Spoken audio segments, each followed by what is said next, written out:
Welcome to Idol Linda Vlog. Please watch my videos. For today's video mga idol ay ipapakita ko sa inyo kung ano-ano ang mga sikreto ko. Ano yan idol?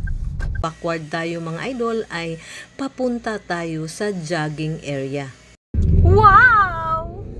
Isa sa mga priority ko sa buhay ay ang pag-jogging kasi isa din ito sa maintenance para magiging malakas tayo at kumbaga sexy. Di nga! Siyempre hindi maiiwasan, hindi ko yan malilimutan na magdala ng baon, tubig, snacks. Yan ang mga gamit ko para sa mabihis pagkatapos ng ating jogging. Real talk! At dito na din ako magbihis ng ating knee pad at saka sapatos. Ayos! Mas prefer po ako na mag-jogging sa hapon kasi sa umaga kasi pag uwi ay wala na tayong magagawa kung umaga tayo mag-jogging, wala tayong magagawa sa gawaing bahay. Kaya mas prefer ko mag-jogging sa hapon 5 PM kasi pag uwi ng bahay ay pahinga-pahinga na lang mga idol.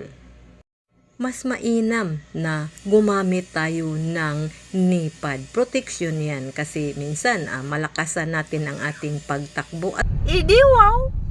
At syempre gagamit tayo din ng headband pang protection din sa pawis kasi papawisan tayo ng maraming singot para hindi pupunta sa ating mata mga idol. Kaya dito na tayo ay ready na maya-maya ay magja-jogging na tayo at saka mas mabuti yung sa hapon. Pero bago pa man tayo tatakbo, syempre mag-stretching. Sana all!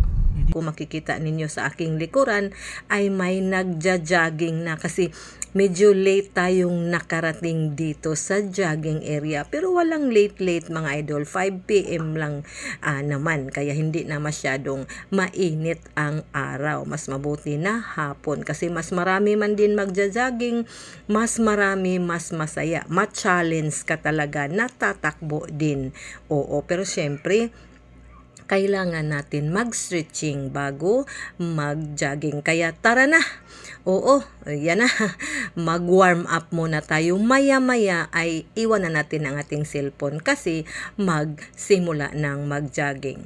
Thank you for watching. Please follow, like, and share.